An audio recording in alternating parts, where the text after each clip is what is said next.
All right, welcome in, everyone. Welcome to another installment of the Secure the Bag Book Club here on the Asset Underdog channel on YouTube. I'm so excited that you're here. If you're tuning in live, go ahead and shout yourself out in the chat. Would love to shout you out live on the air.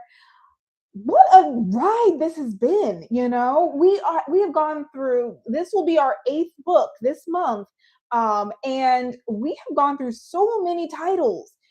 I pulled all the books that we've gone through in the last, what, 7 or 8 months, and look at this, guys.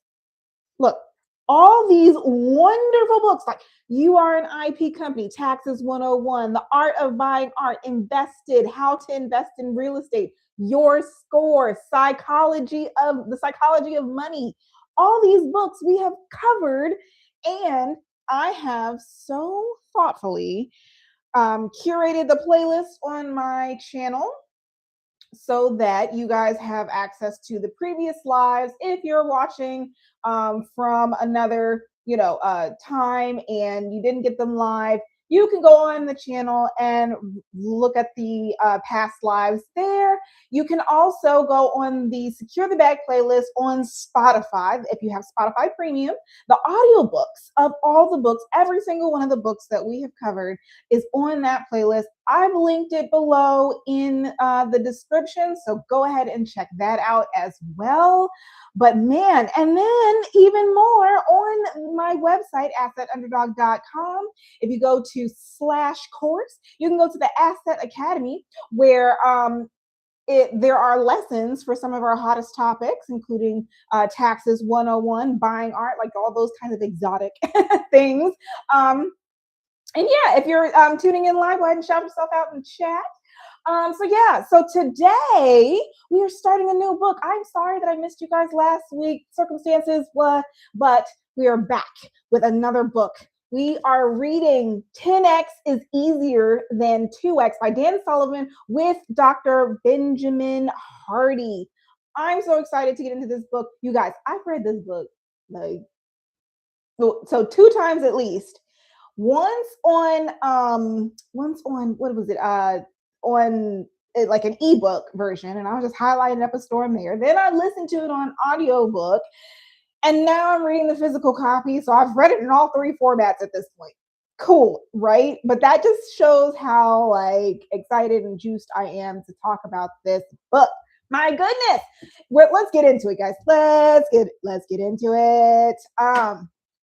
So on in the introduction, right? I'm going to refresh your memory just in case you've been reading, earlier, and then you're like, I forgot what all I read.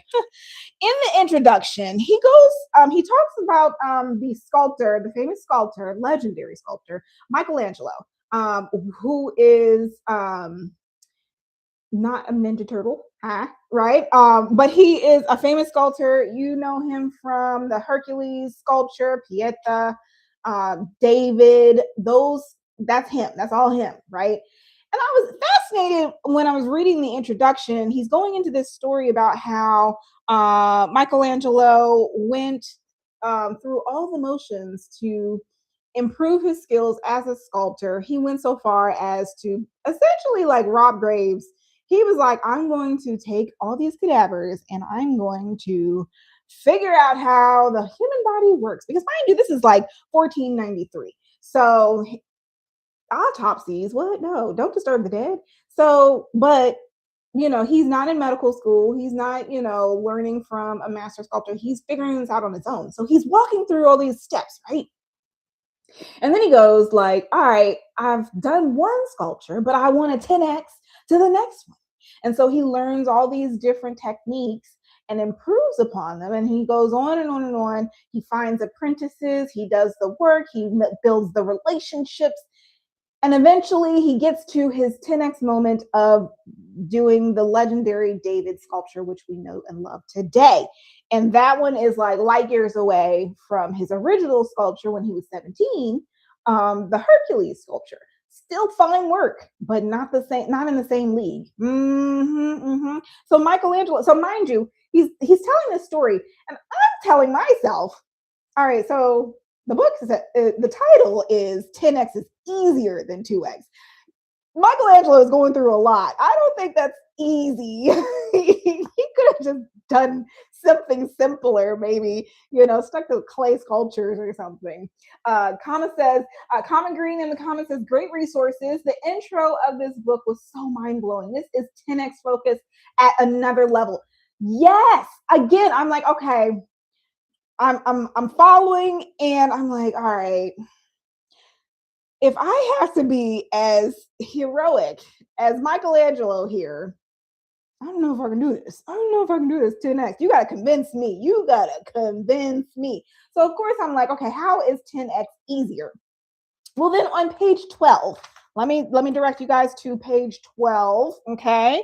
And it said at the very bottom of page 12, most people reach for just a little bit more, a promotion, a little bit more money, a new personal record. Going for incremental progress is a 2x mindset, which at a fundamental level means you're continuing or maintaining what you're already doing.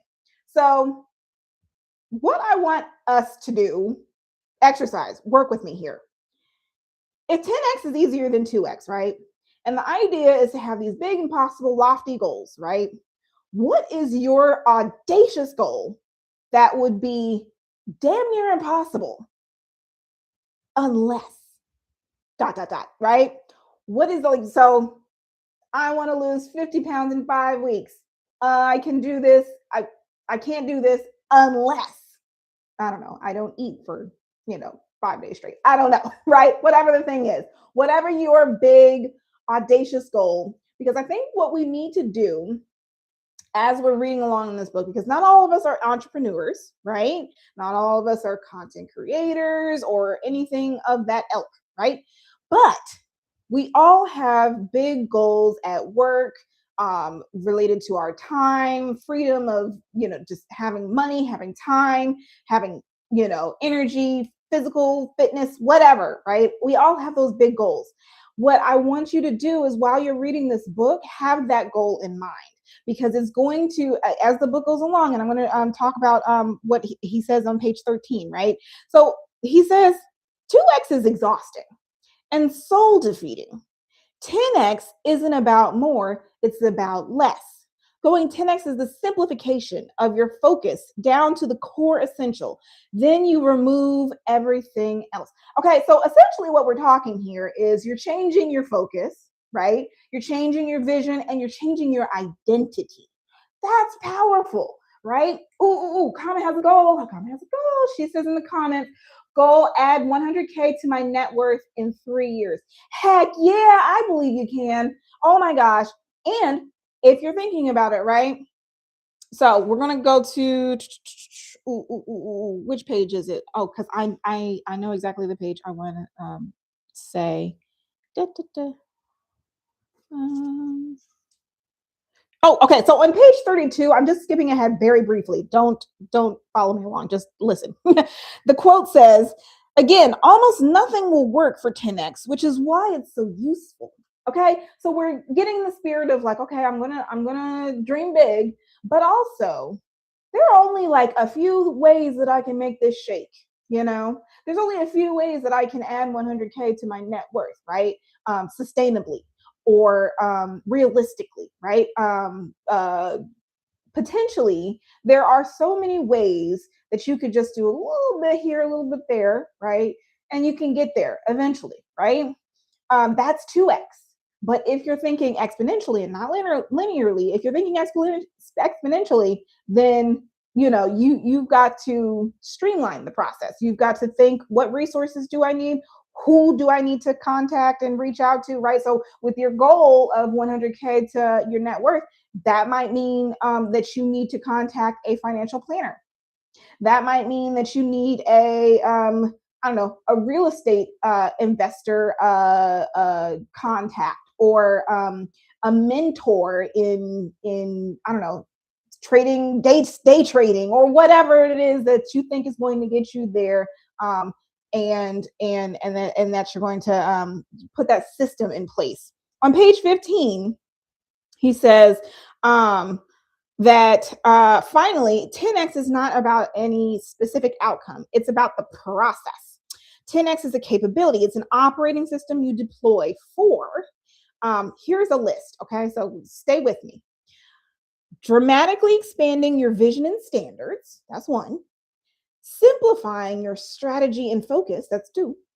Identifying and removing non-essentials. I thought that one was really good because I'm good for having some non-essentials in my orbit because I'm like, oh, that seems like a good idea. That seems like a good idea. And yet it's not getting me down the path that I need to get down, right?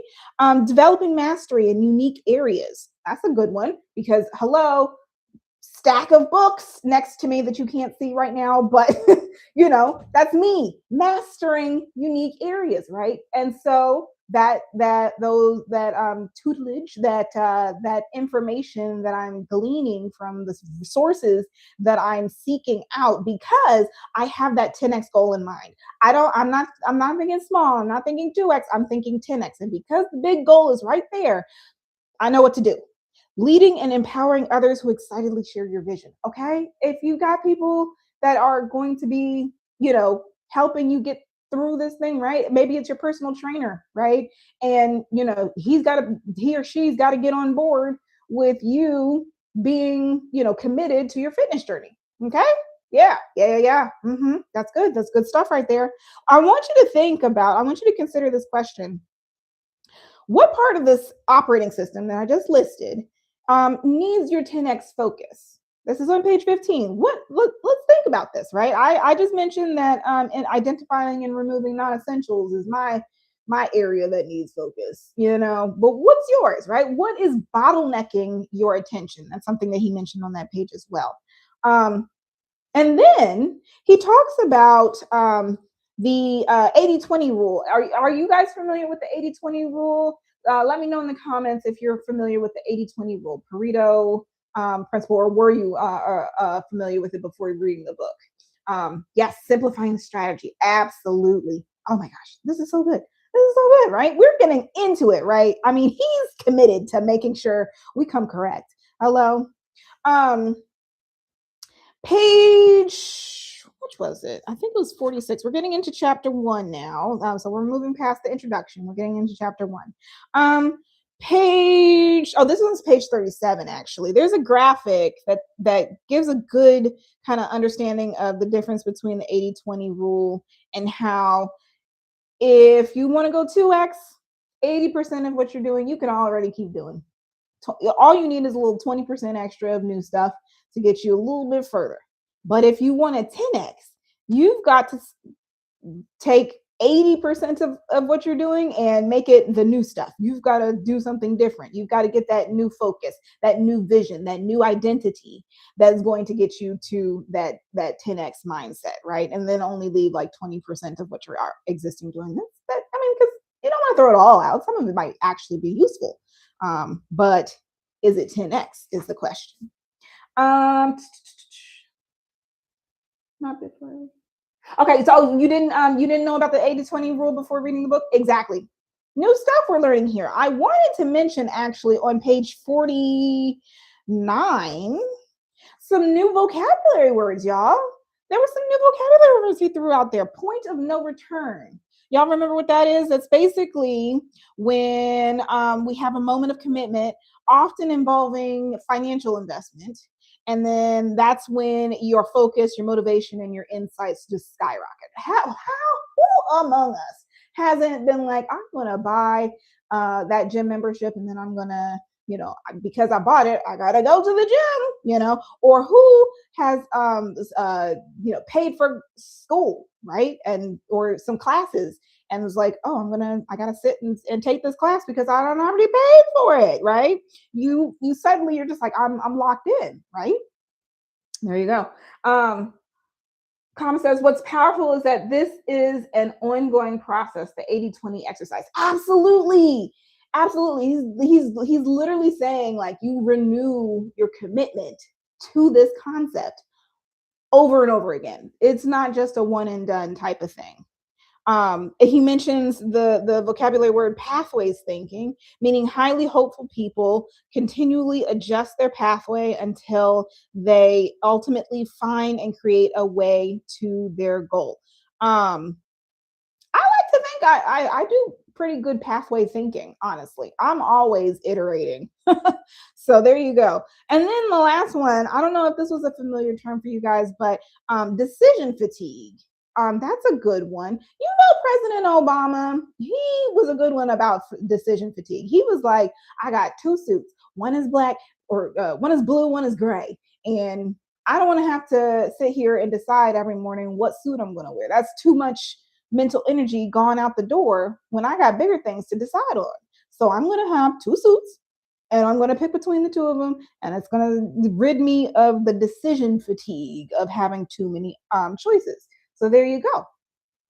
Also, and this is the kind of the last thing I wanted to talk about was I love the stories, especially in chapter one. Right, we talked about stream logistics, where this logistics company was like, we have the routine clients and then we have the like high risk like clients, right? I can't remember. They're like trailers and construction transportation stuff, and what ends up happening is they completely like switch their strategy to a 10x strategy where they're like, we're going after those high risk people because it may be only 20% of our business right now, but we want it to be 80% of our business in the next 2-3 years. And what they end up doing is going from like 22 million in revenue annually in a team of like 40 or 30 or 40 to then same team making 36 million plus in revenue. And I was like, ooh, I'm shook. Okay. That's the kind of like exponential growth that we're talking about here. And then, well, my girl Linda was super inspiring. Okay, the real estate lady in chapter one who was like, bet I'm gonna like save my family from financial ruin when their first business, ended. She goes into real estate, and then she ends up like growing her practice, or her operations, getting an assistant, getting a second assistant, and then she's opening offices. Next thing you know, she's opening franchises and she's getting all this money, and she kept going 10x. I thought that was a really inspiring story. And then the other thing is, I was thinking about uh, so I did a video, a short on my channel about the Williams sisters, but specifically the movie King Richard, which is about their dad and them too, but their dad and how their dad pushed them in the sport and made sure that they were going to school and enjoying their lives and all that kind of stuff. But they were constantly in that movie; they're constantly 10xing. If you haven't seen it, King Richard, check it out. It's good. It's good, entertaining stuff.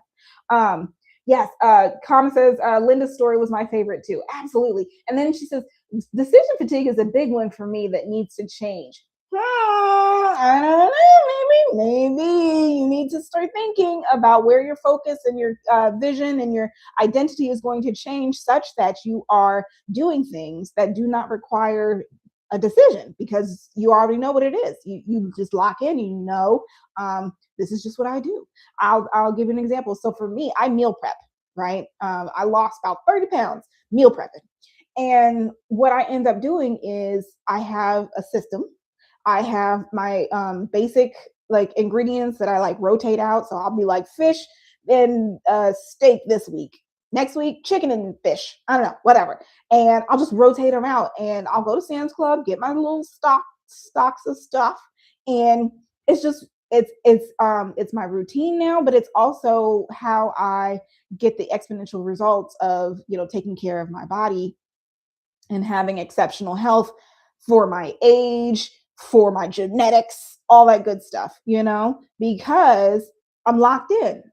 There's no bunch of choices that I could do, or just inching forward, with just a little bit here and a little bit there, right? Oh, I'm gonna be good this week, for 3 days, and then the next 4 are a wash because you did some DoorDash, and the next thing you know, everything was like, oh well, I'll try next week.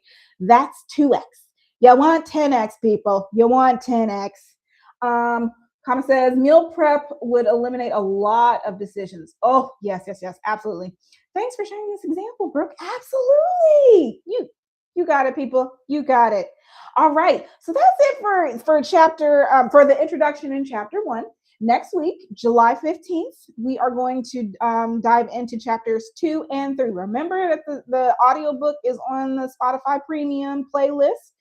So go check it out there also. I would be remiss if I didn't mention that your local library probably has it as well. So if you got a library card, go check and see if they have the audiobook version. And it might be even better than Spotify because you might be able to do bookmarks. That's just my plug. Yeah, so let me know what you guys think in the comment section of the video. Next week, chapters 2 and 3. Let's lock in, people. You got this. You got this. Let's go. 10x. All right. Make sure you tell the others, and I'll talk to you guys on the next episode.